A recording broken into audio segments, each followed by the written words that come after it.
Salut à tous, bienvenue dans cette nouvelle vidéo d'analyse technique sur le marché des cryptos. On va parler du Bitcoin, de l'Ethereum, de la dominance du BTC, Total, Others, on ira voir aussi le Solana, on ira voir le Curve, donc CRV, on ira voir le RSR. Et encore une fois, n'hésitez pas à partager en commentaire les différentes alts que vous voulez voir. J'ai pas trop d'idées parce que les charts sont juste éclatés et nous en tant que trader, on veut trouver des bonnes charts. Autre chose, restez jusqu'à la fin. Bon, vous en faites ce que vous voulez en fait, mais je vais parler de choses assez intéressantes par rapport à IMO à la fin si jamais ça vous intéresse. Et sur ce, je vous souhaite à tous un excellent visionnage. On va analyser tout ça, mais vous verrez qu'on a des choses super intéressantes et il y a plein de trucs qui collent et qui s'intercoupent. Franchement, trop passionnant. J'espère que cette vidéo vous plaira. Je vous souhaite à tous un bon visionnage. On est parti. Crypto, million. Crypto, million. Alors, comme d'hab, on va parler de ce fameux BTC. Dans la dernière vidéo, je vous avais montré que on avait de chances qu'on se fasse rejeter par la zone OTE ici. Et plus précisément, on avait une petite zone de fair value gap ici. Pour le moment, c'est front run. Pour le moment, c'est front run. Du coup, on n'est pas venu récupérer entièrement les zones qui étaient laissées ici au-dessus. Et on est venu chercher uniquement la zone des 0,118. Et ici, regardez-moi ça. Je vous le remontre en tout cas pour les gens qui cherchent. Mais ici, on a eu une très jolie inversion structure. On a eu notre petit cos ici, donc on est venu faire un nouveau plus haut dans la zone OTE. Ensuite ici, on a eu le breakout du dernier plus bas. Vous voyez que là, on a fait un rebond. Je pense qu'on est venu chercher, quoi? Presque la zone des 0,118. On est juste venu sweep ça. Et du coup, à partir de ce niveau-là, ça s'est juste effondré. Donc franchement, là, il y aurait eu un joli petit trade. Après, on a front run la zone des 0,118, donc un peu différent. Maintenant, qu'est-ce que ce fameux BTC veut faire et veut nous dire? Alors, n'oublions pas qu'on est pour moi toujours dans une tendance haussière, vraiment ce plus bas là devrait tenir et je pense que la mèche ici devrait aussi tenir vu la violence et la force dans laquelle on est descendu. Ça m'étonnerait qu'on vienne récupérer cette mèche là. Donc on peut partir du principe que la zone dans laquelle on veut investir ou on veut trader, ça va être la zone OTE du dernier rebond. Étant donné que, n'oublions pas, on est potentiellement ici dans une impulsive. Une impulsive, c'est un mouvement en 5 vagues et vous avez le deuxième mouvement ici qu'on revient souvent chercher la zone des 0,118, voire des 0,5. C'est vrai qu'on est déjà venu chercher les 0,5. Après, si on veut optimiser notre trade, on peut s'attendre à ce qu'on descende un petit peu plus bas. Vous voyez qu'on est venu chercher la FVG ici en daily sur les 0,5. Ça peut déjà partir à partir de là avec une potentielle correction ici à baisser. Mais personnellement, je ne pense pas. Je vais vous montrer pourquoi. Parce qu'on a laissé une petite zone de FVG en M15 ici. Ça va être notre principal on va dire déclencheur de trade. Donc vraiment on veut une touchette de cette zone de fair value gap avec une inversion de structure sur ces niveaux là pour prendre un trade. Et si on tire vraiment notre Fibo, vous allez voir que ça correspond exactement aux zones des 0,108. Donc nous là ce qu'on veut, c'est que le BTC chute, fasse une inversion structure dans cette zone là, qu'on fasse un boss et ensuite qu'on puisse rentrer en long là avec un stop loss ici en dessous.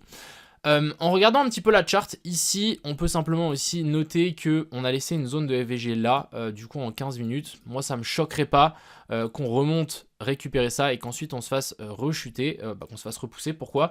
Parce qu'en fait, ici, on a fait un cos baissier. Donc, quand on fait un cos baissier, continuation de la structure baissière, on peut toujours remonter pour ensuite rechuter.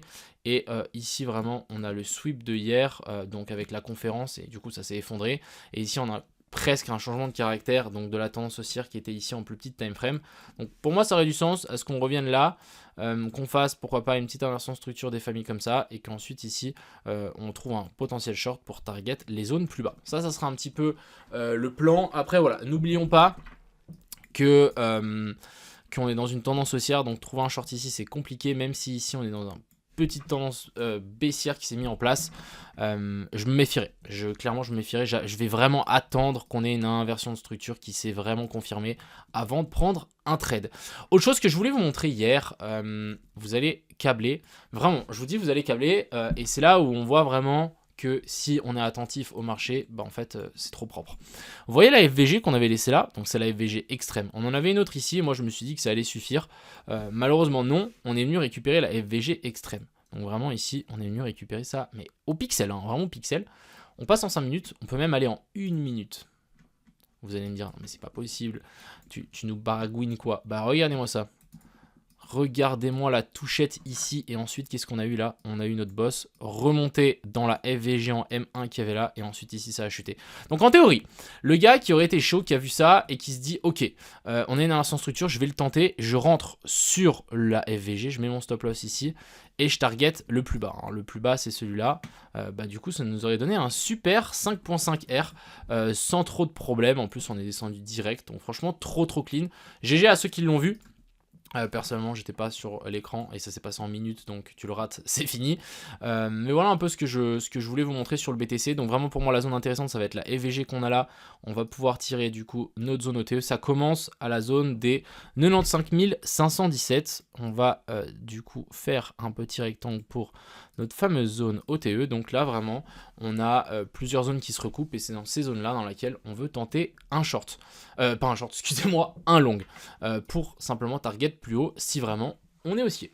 C'est tout, rien d'autre à dire que ça. Du côté de la dominance du BTC, on s'est quand même bien fait rejeter, on n'a pas fait de clôture au-dessus de ça. On a vraiment fait une grosse mèche, donc je pense que vraiment on va pouvoir prendre en compte que cette mèche là c'est potentiellement une mèche de capitulation. Ça veut dire que peut-être, et je l'espère, on va réitérer ce qu'on est venu faire ici, donc avec le petit sweep au-dessus des anciens plus hauts. En plus ça correspond plutôt pas mal, hein. C'est le début de l'année, donc il y a pile 4 ans. Là début de l'année il y a pile cette année, mais voilà, il y a pile 4 ans, c'était après le halving, et du coup maintenant, j'espère qu'on va avoir un mouvement assez violent pour le coup qui descend un peu plus bas. Encore une fois, c'est toujours assez compliqué d'analyser cette charte vu que c'est des pourcentages, mais franchement, j'aime beaucoup le fait qu'on ait eu cette énorme mèche là. On dirait une mèche de capitulation, et pour moi, je vais vraiment le prendre en compte, une mèche de capitulation. Donc je pense que l'alt season, si elle démarre pas maintenant, franchement, je sais même pas quoi dire, hein. Moi, je pensais qu'elle allait démarrer il y a bien longtemps, mais ça prend son temps. Du côté de l'Ethereum, alors l'Ethereum, on a quelque chose d'assez intéressant pour moi.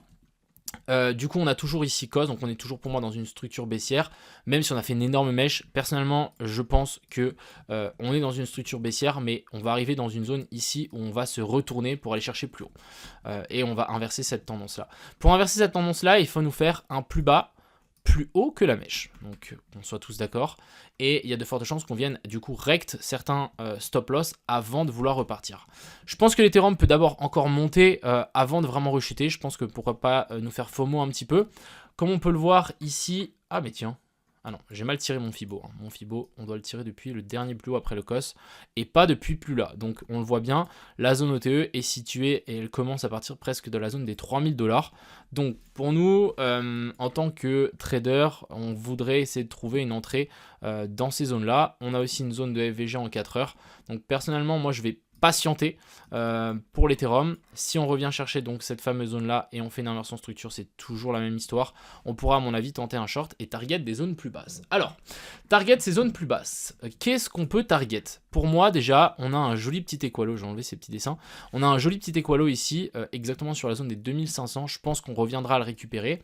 Et si on zoome un petit peu, en 5 minutes, on va pouvoir voir que ici on a la mèche après la mèche de liquidation, située ici sur la zone des 2300, qui peut aussi agir en tant que rebond, et vu que c'est la première zone finalement, en fait imaginez-vous que après la mèche on a forcément des gens qui sont amusés à long ici en low time frame, et pour avoir un RR conséquent, qu'est-ce qu'ils font?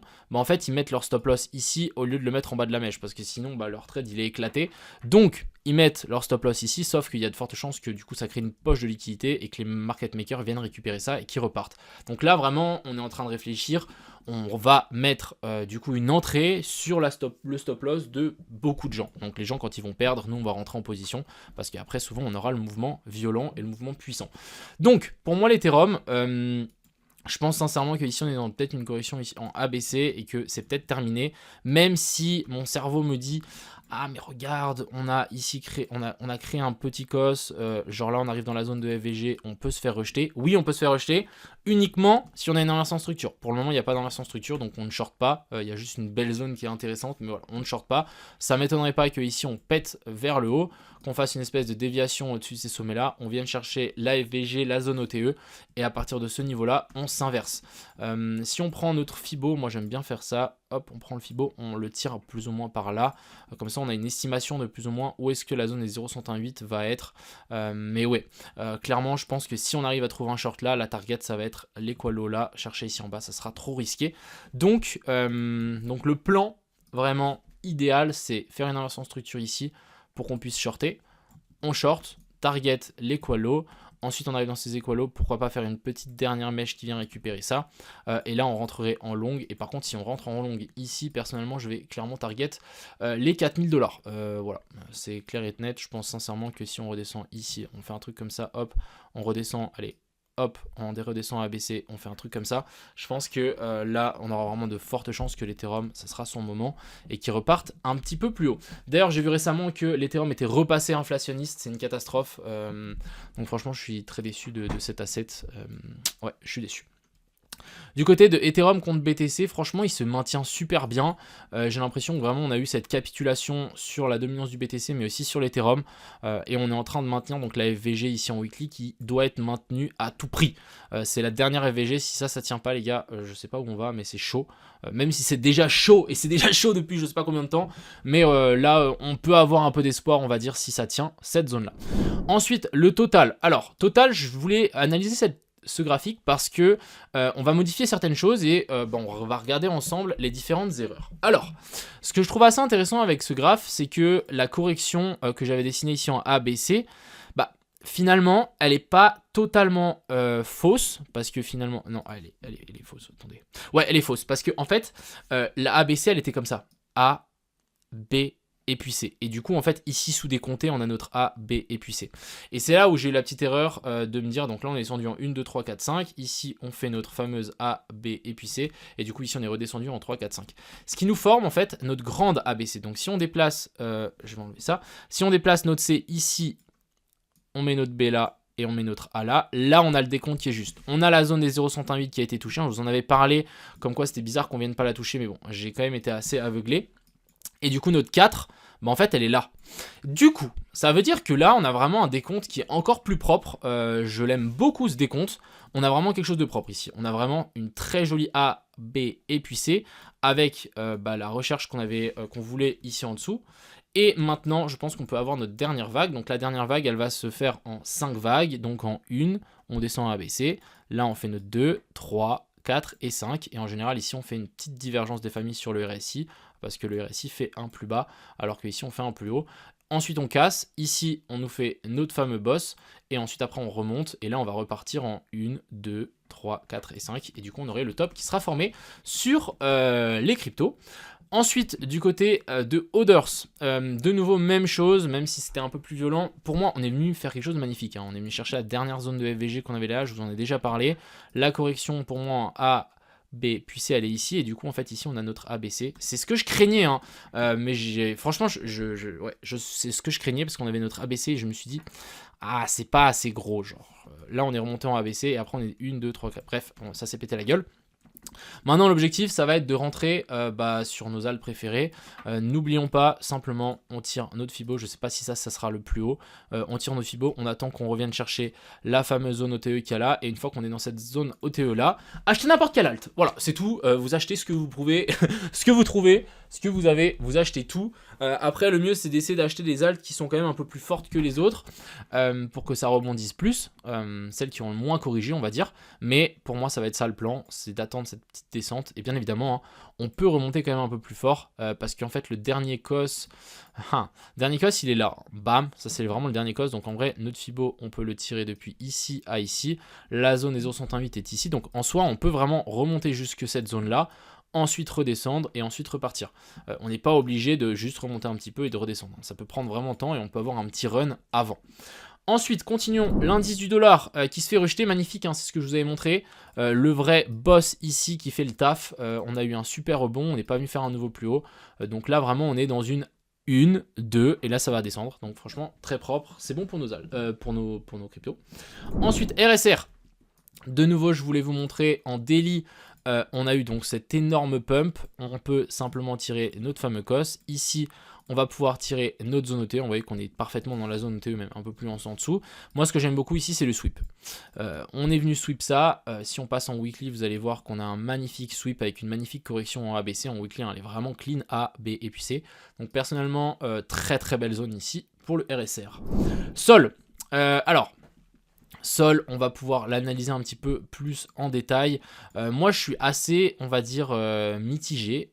Par contre, on a toujours cet Equalo ici. On va pouvoir noter Equalo. Hop. Donc, moi, je pense que le Solana peut être super intéressant si on revient ici chercher la zone des 190. Mais avant de venir récupérer cette zone-là, ça va être compliqué. Il faudra faire attention. Et puis, vraiment... Je pense que le bottom est trouvé, hein. Vraiment, je pense que le bottom est trouvé. Je suis pas convaincu, mais je pense que oui. Juste, je me méfierais quand même un petit peu parce que, en vrai, si on passe en daily, vous allez vite voir un truc. C'est qu'à chaque fois qu'on fait des zones de fair value gap, on vient les toucher, on est venu les retoucher, on se fait rejeter. Donc méfiance. Par contre, si vraiment cette zone-là ne tient pas, ça va être compliqué. Je vous dis vraiment, ça va être compliqué. Ensuite, CRV, j'avais dessiné ça il y a quelques temps. Donc ça s'est super bien passé, bon, super bien passé, mais ouais, j'ai dessiné ça, comme quoi on allait craquer vers le bas, c'est exactement ce qui s'est passé. Alors, je vais vous remonter le setup, pour que vous puissiez vraiment l'imprimer dans votre cerveau. En gros, structure baissière. À partir de là, ça me va. Inversion de structure, donc là on fait vraiment notre boss. Donc là vraiment on est dans une petite tendance haussière, hein. Inversion de la structure, vu qu'ici on fait un boss, avec la petite chasse en haut, on est redescendu, on remonte chercher la zone OTE. Ensuite, dans cette zone OTE, on vient ici nous faire un autre petit boss, donc vraiment breakout de nouveau de la petite tendance haussière qu'on avait là. Ensuite, on vient chercher la FVG qui était ici, hein. Donc ça aurait été clairement notre entrée. Vous voyez qu'ici on est venu chasser plusieurs fois. Et ensuite après on s'est effondré. Donc très bien. Maintenant, est-ce qu'on ne peut pas repartir depuis cette zone-là? Alors oui, parce que je pense qu'on a vraiment corrigé assez fort tout le mouvement. Vraiment, on est dans la zone OTE, on est venu chercher les zones de FVG ici. Donc là, maintenant, il va falloir surveiller pour qu'on ait un bottom qui se forme et qu'on puisse rentrer. Alors, moi, je ne rentrerai vraiment pas sur des zones actuelles. Quand on voit autant de liquidités qui sont laissées ici en dessous, c'est pas le bon plan. Le bon plan, c'est d'attendre à ce qu'on vienne récupérer tout ça et qu'ensuite, on fasse... en low time frame ici une inversion de structure et ensuite après on pourra prendre une jolie position sur ces niveaux là. N'hésitez pas à placer des ordres aussi si jamais ça vous intéresse. Je parle en exemple sur le CRV mais vous pouvez le faire sur n'importe quel alt. Et on va finir par le Hundo qui lui, bah finalement on est venu chercher la zone, hein. On est venu chercher la zone que j'avais dessinée, hein. J'avais dessiné deux zones, une là-haut pour potentiellement short et une zone ici pour potentiellement longue. Alors on est venu récupérer la zone basse, c'est très bien. Maintenant on veut rentrer. On veut rentrer sur le Hundo. Pour moi, la tendance ici reste quand même assez baissière. Pour qu'elle soit haussière, maintenant, ici, après une telle mèche, on veut un plus bas, plus haut que la mèche. Ça me semble logique. Donc, on va passer en 1 heure. On va pouvoir un peu noter les zones qui sont pour moi intéressantes. Ici, à mon avis, on doit avoir des stop-loss. Ouais, mais celle-là, il doit être vraiment pas mal, je pense. Et ça correspond aussi à la mèche de 12 heures. Donc, en vrai, c'est pas mal. Maintenant, à voir comment ça va, quand ça va descendre. Mais dès que ça commence à descendre, on prend notre Fibo, on regarde la zone OTE. On attend qu'on revienne faire une inversion de structure dans cette fameuse zone avec potentiellement un sweep ici ou un sweep ici. Et ensuite, on pourra target un magnifique Equal High qui est placé juste ici, hein. Regardez-moi ça. On va pouvoir enlever ce dessin.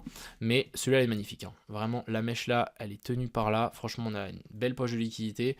Si on arrive à trouver un long juste ici, ça peut être une magnifique zone de target. La zone des 1,65.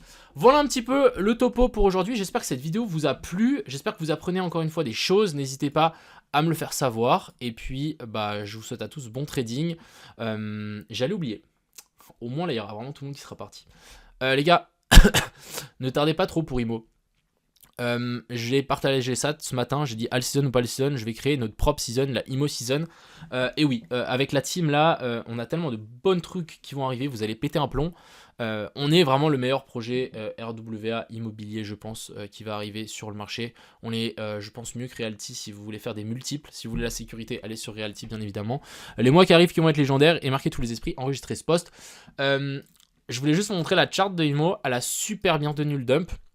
On a fait un buyback et regardez la charte donc de IMO contre Ethereum. Ça c'est la charte de IMO contre Ethereum, donc imaginez Ethereum remonte un petit peu, on a les news qui sortent, plus IMO qui est autant strong contre l'Ethereum, je vous laisse imaginer à combien de market cap on peut l'envoyer. Donc vraiment, je pense que les prix encore maintenant sont assez donnés comparé à ce qu'on va sortir. On va régler le problème de l'adoption et n'importe qui, même votre grand-mère, pourra acheter des IMO. Donc ça va être incroyable. Voilà, vous avez cette information, vous êtes resté jusqu'à la fin de la vidéo, c'est bien.